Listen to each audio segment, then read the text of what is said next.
बिस्मिल्लाहिर्रहमानिर्रहीम। अच्छा जी, आपका क्वेश्चन नंबर 21 आपके हैंड आउट का ज़रा पढ़ते हैं। सवाल क्या कह रहा है? On 1st June 2018 Ravi limited delivered 500 units of one of its product to Bravo limited at rupees 200 per unit. 500 units हमने सेल किए हैं सर, और उनकी प्राइस हमने चार्ज करी है 200 के। फिर बोल रहा है कि B L immediately paid the amount and obtain control upon delivery. ठीक है जी, कैश हमें फ़ौरन रिसीव हो गया। B L is allowed to return unused units within 30 days and receive a full refund. Sir मतलब ये हमने right to return asset, right to return के बेसिस पे अपना सेल करी है कि भाई जो यूनिट्स आपके अनयूज जा रहे हैं, जो यूनिट्स आप यूज़ नहीं कर रहे, आप उनको हमें वापस कर दीजिएगा। ठीक है। फिर उसके बाद है कि हमारी कॉस्ट जो है, R L's cost of product is 150 per unit and it uses perpetual system of for recording inventory transactions. On 30th June 2018 B L return 20 units. ठीक है जी। सर अगर राइट ऑफ रिटर्न बेसिस पे हम sales कर रहे हैं, इसका मतलब हम बुकिंग अपना रेवेन्यू किस हिसाब से बुक करेंगे सर? उस हिसाब से, उस पोर्शन से जो हमें लगता है कि रिटर्न नहीं आएगा, जो हमें वापस नहीं आएगा, बल्कि कस्टमर जो है एक्सेप्ट कर लेगा यूनिट्स को। ठीक है। अच्छा, हम केस वन अगर मैं देखूं, based on historical data R L estimates that 5% units will be return on expiry of 30 days। सही है, एंट्रीज हमें पास करनी है 1 जून और 30 जून की। अच्छा, 1 जून को जब मैंने सेल करी तो मैं एक्सपेक्ट करके बैठा हुआ हूँ कि 5% यूनिट्स मेरे पास वापस आ जाएंगे। तो अगर केस ए को मैं सॉल्व करना शुरू करूँ सर, मैंने सेल्स कितने की करी हैं? 500 यूनिट्स की ऑन 1 जून 2018। ठीक है। अच्छा, मेरी एक्सपेक्टेशंस हैं, एक्सपेक्टेड रिटर्न्स हैं मेरे 5% के, मतलब 500 का 5% यूनिट्स जो है वो मेरे पास वापस आएंगे। ये बनते हैं सर 25 यूनिट्स। तो सर अगर मुझे लगता है कि इन 500 में से 25 यूनिट्स मेरे पास वापस आ जाएंगे, तो मैं इसके ऊपर सेल्स बुक नहीं कर सकता, मुझे इसके ऊपर सेल्स बुक नहीं करनी चाहिए।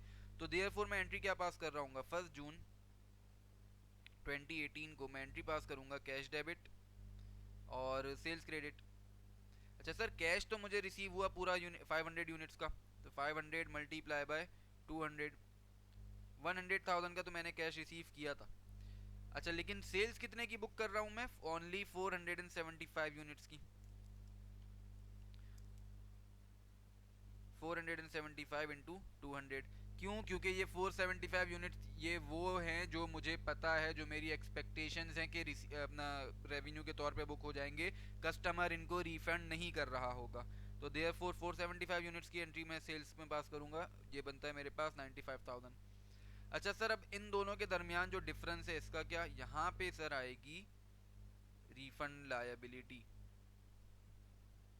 सर ये क्यों आई? क्योंकि सर मैंने कस्टमर को प्रॉमिस किया है, मैंने कस्टमर को बताया है कि अगर आप यूनिट्स हमें वापस बेचते हैं तो हम आपको पैसा वापस कर देंगे। कस्टमर ने तो पैसा अपना दिया था मुझे 500 यूनिट्स के हिसाब से, लेकिन मुझे अगर लग रहा है कि 25 यूनिट्स वापस जाने हैं, तो मैं अभी से उनको लाइबिलिटी के तौर पे बुक कर लूँ। तो देयरफॉर 25 इंटू 200 मेरी लाइबिलिटी आ जाएगी। ये बनते हैं सर 5,000 रुपीज़। ठीक है। अच्छा, अब सर जब सेल्स बुक करी है तो कॉस्ट ऑफ सेल्स भी आनी चाहिए, तो इसी दिन मेरी एक एंट्री पास होगी कॉस्ट ऑफ सेल्स डेबिट। अच्छा सर, अगर सेल्स 475 यूनिट्स की बुक कर रहा हूँ तो मुझे कॉस्ट भी 475 यूनिट्स की ही बुक करनी चाहिए। ठीक है। 475 मल्टीप्लाई बाय कॉस्ट मेरी 150 थी, मल्टीप्लाई कर दिया इन दोनों को, मेरे पास फिगर आती है 71250 की। अच्छा, जब मैं इन्वेंट्री निकालने गया तो मैंने इन्वेंट्री तो पूरी निकाल दी ना जी, पूरे 500 यूनिट्स मैंने उसको पकड़ा दिए, मल्टीप्लाइड बाय 150।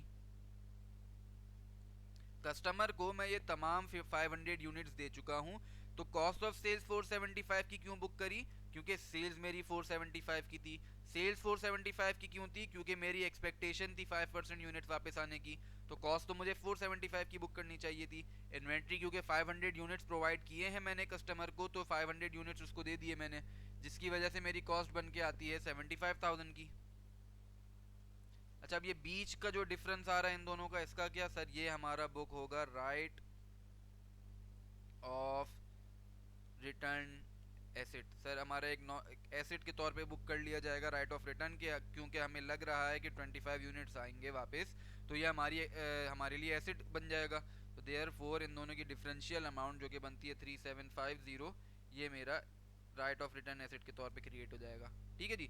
सर ये किस दिन की अकाउंटिंग थी? ये जिस दिन मैंने सेल करी उस दिन की अकाउंटिंग थी। अब अगली अकाउंटिंग किस दिन कर रहा हूँ मैं? 30 जून को। 30 जून 2018 को मेरे पास एक्चुअल डाटा आया। क्यों? क्योंकि मुझे सवाल ने बता दिया कि 30 जून को 20 यूनिट्स हमारे पास वापस आ गए। अच्छा जी, अब ज़रा ध्यान से देखिए सर, रिफंड लाइबिलिटी हमने बुक करी थी 25 यूनिट्स की। ठीक है, रिफंड लाइबिलिटी अगर 25 यूनिट्स की बुक करी है, इसका मतलब मैं एक्सपेक्ट कर रहा हूँ ये मेरा आउटफ्लो होगा। ठीक है, लेकिन असल में मेरा आउटफ्लो हुआ ओनली 20 यूनिट्स का। तो मैंने कैश तो पे किया होगा कस्टमर को, लेकिन किस हिसाब से? 20 यूनिट्स के हिसाब से मल्टीप्लाइड बाय 200। ठीक है जी। अच्छा, अब क्या करें सर बाकी का? तो सर कैश तो मेरा रिवर्स हो गया, जो मैंने पे कर दिया अपने कस्टमर को 20 यूनिट्स के हिसाब से। अच्छा, मैंने रिफंड लाइबिलिटी कितने की बुक करी थी? 25 यूनिट्स की। मैं इस पूरी को रिवर्स कर दूंगा। क्यों? क्योंकि अब मुझे एक्चुअल डाटा मिल चुका है, मुझे मज़ीद रिफंड करने की ज़रूरत नहीं है। तो 3750 से जो मैंने रिफंड लाइबिलिटी नहीं 5000 रुपीज़ से जो मैंने अपनी रिफंड लाइबिलिटी बुक करी थी वो रिवर्स कर दी।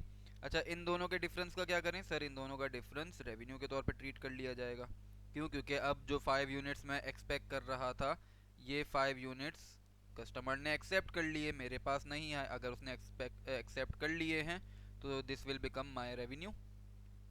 तो 5 units multiplied by 200 per unit, तो 1000 रुपीज़ से ये रेवेन्यू रिकॉर्ड हो जाएगा। अच्छा सर, सेल्स रिकॉर्ड करी है, उसकी कॉस्ट भी रिकॉर्ड करनी होगी मुझे। तो cost of sales debit, 5 units की सेल्स हुए हैं, मल्टीप्लाई बाय 115 की कॉस्ट है, तो 5 इंटू 150 750 रुपीज़ आ जाता है ये। ठीक है।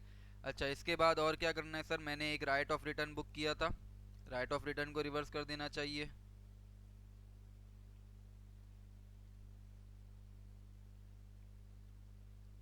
कितने का बुक किया था? 3750 का। ये बुक रिवर्स कर दिया। सर बीच में कौन आएगा? Sir inventory. मेरे पास जो इन्वेंट्री वापस आई है कितने यूनिट्स? 20 यूनिट्स। इनको वापस अपने पास रिकॉर्ड करूंगा, तो 20 इंटू 150, दिस विल बिकम 3000। ठीक है जी।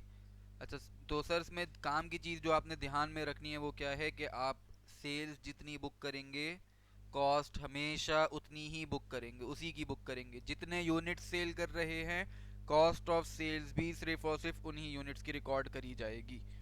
ठीक है जी। अगले सवाल की तरफ चलते हैं सर।